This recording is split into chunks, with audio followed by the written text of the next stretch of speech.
Well, ladies and gentlemen, in this video, I'm going to be going through a new Donald Trump best case scenario based off of all of the polling that I've seen. How many electoral votes can Trump actually get to? There's been people saying he could get 340, 360, 400.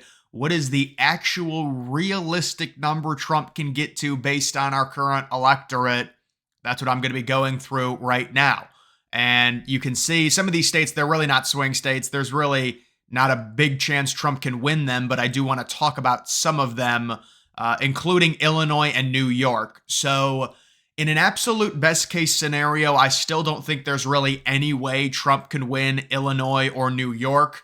However, what I will say is Trump's going to cut into the lead significantly. And I think in a best case scenario in New York, he might only lose it by about 8 or 9 points. Now, that's a best case scenario. I've got him losing it by about 12 to 12 and a half, but it wouldn't surprise me if New York gets to that around that 10-point mark where you're starting to shift the conversation to, is this potentially going to be a swing state in 2028?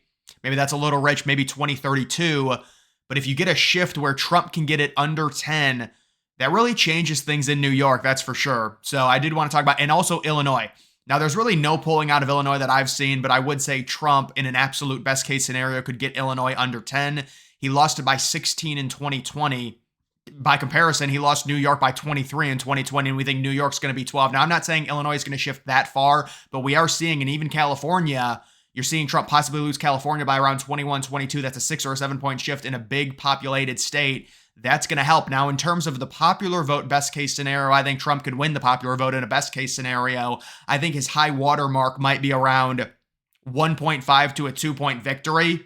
If you talk to Gallup and they're, what they've said, maybe a 2.5-point victory, but an absolute best case scenario is around a 1.5 to 2-point victory in terms of the popular vote, in my estimation.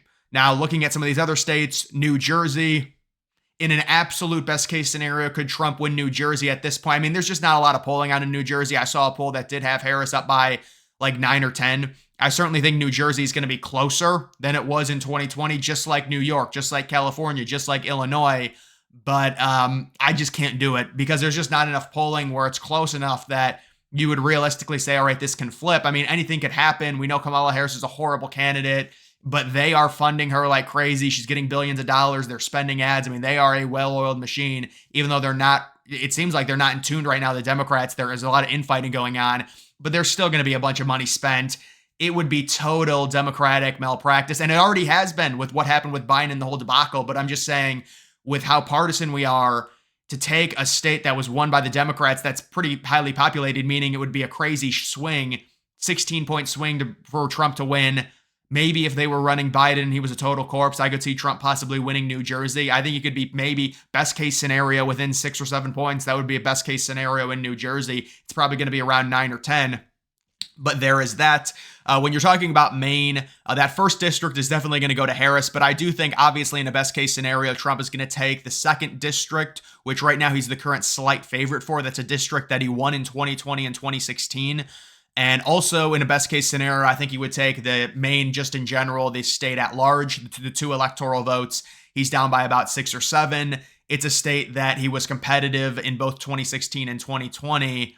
He might have barely won or barely lost in 2016, and then 2020 he lost by a few points. But when you're talking about best case scenario, Maine is certainly within shouting distance. It's like the next up after the swing states, along with Minnesota and Virginia, but it would be next up. So in a best case, I would say, yes, he would take that. In an absolute best case, I think he could take New Hampshire. I mean, New Hampshire, there's so many independents. So you're talking about best case, there's more registered independents than there are Democrats or Republicans. There's more registered Republicans than there are Democrats as well. Now that tricks people to where it's like, well, it's going to go Republican.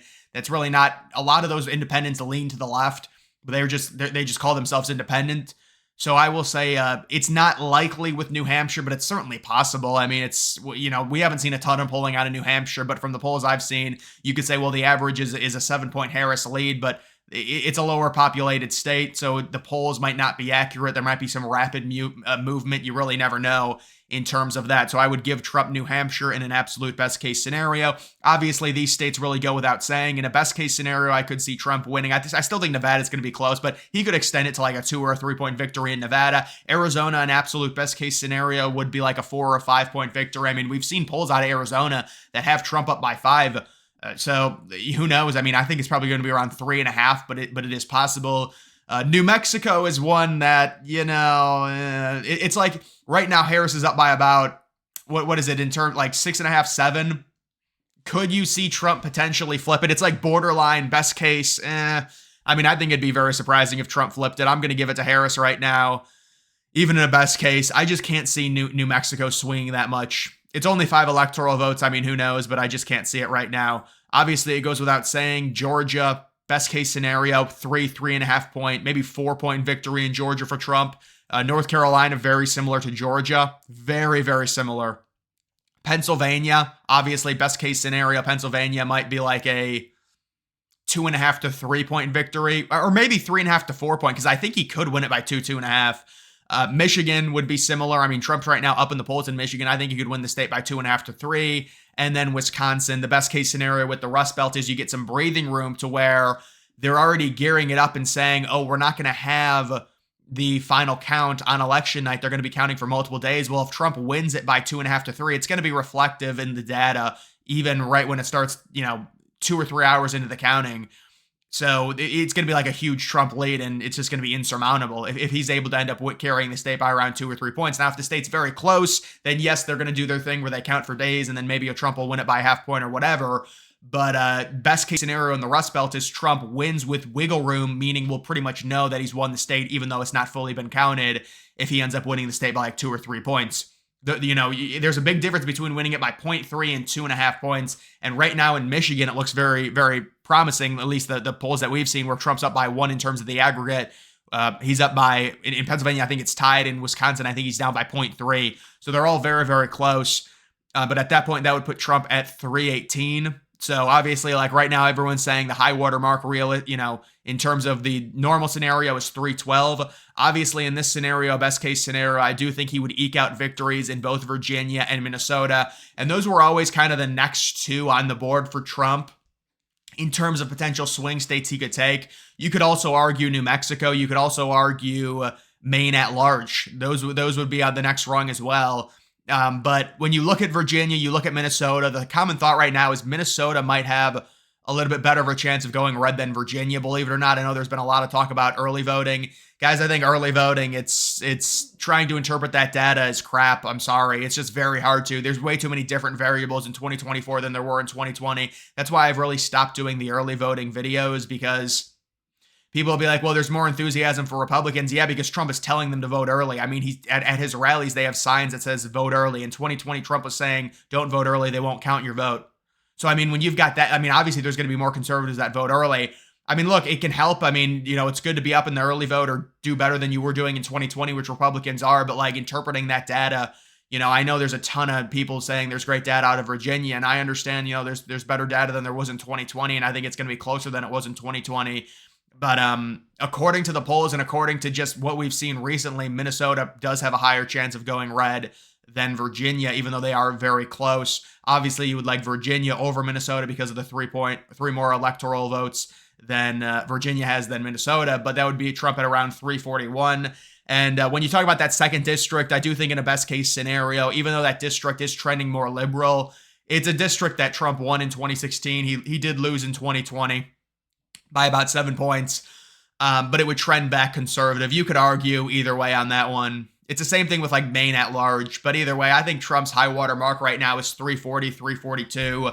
The states that would be next up, it's hard to say. Well, it would definitely be New Mexico. In a best case scenario, you would go New Mexico after that.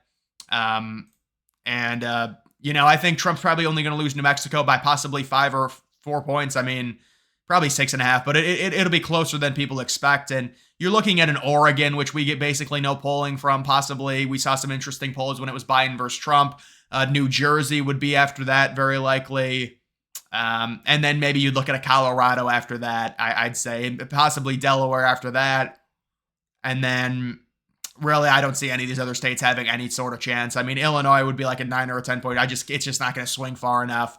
But this is like absolute, like, biggest best case. I just can't see Colorado.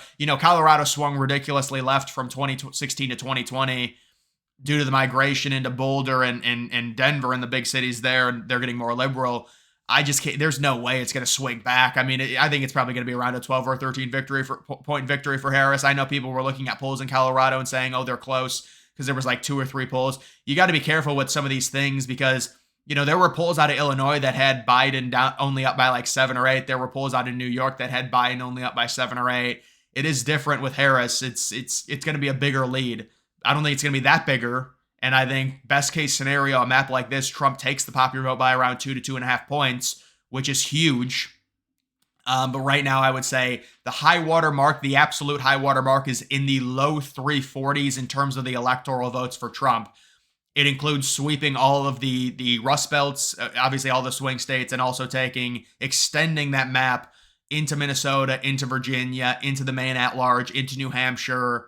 And I think this would be the absolute best case scenario. Now, if you want to talk 2028 and potential trends, we'll have to see what happens in like Oregon and stuff. I don't think Oregon would honestly go right in 2028. Obviously, that's a faraway prediction.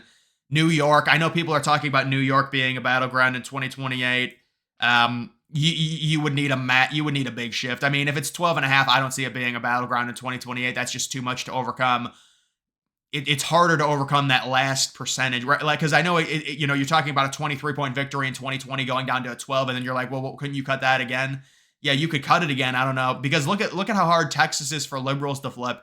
They've been talking about it really since 2016, and possibly Hillary having a chance at it, and she loses it by 9, and then they make up ground in 2020. That's why Texas, in a best case scenario, you'd love to have like an 8 or a 9-point victory in Texas somehow. That would be amazing. I mean, and some of that the liberals would argue is the environment and Harris being a bad candidate. Like, if Trump wins the popular vote and all these states swing to the right, they're going to blame Harris and they're going to say she's a bad candidate. That's really not. That's part of it, but there's a bigger thing that's happening in the United States where the country is getting more conservative. Look at the voter registration in every state. It's getting more conservative. They're going to try and swing it and say our party's still fine. It's just Harris was a horrible candidate. But in general, I mean, the country is swinging. Either way, guys, that is going to do it for this video. Make sure you follow me on X. Link to that's always in the description.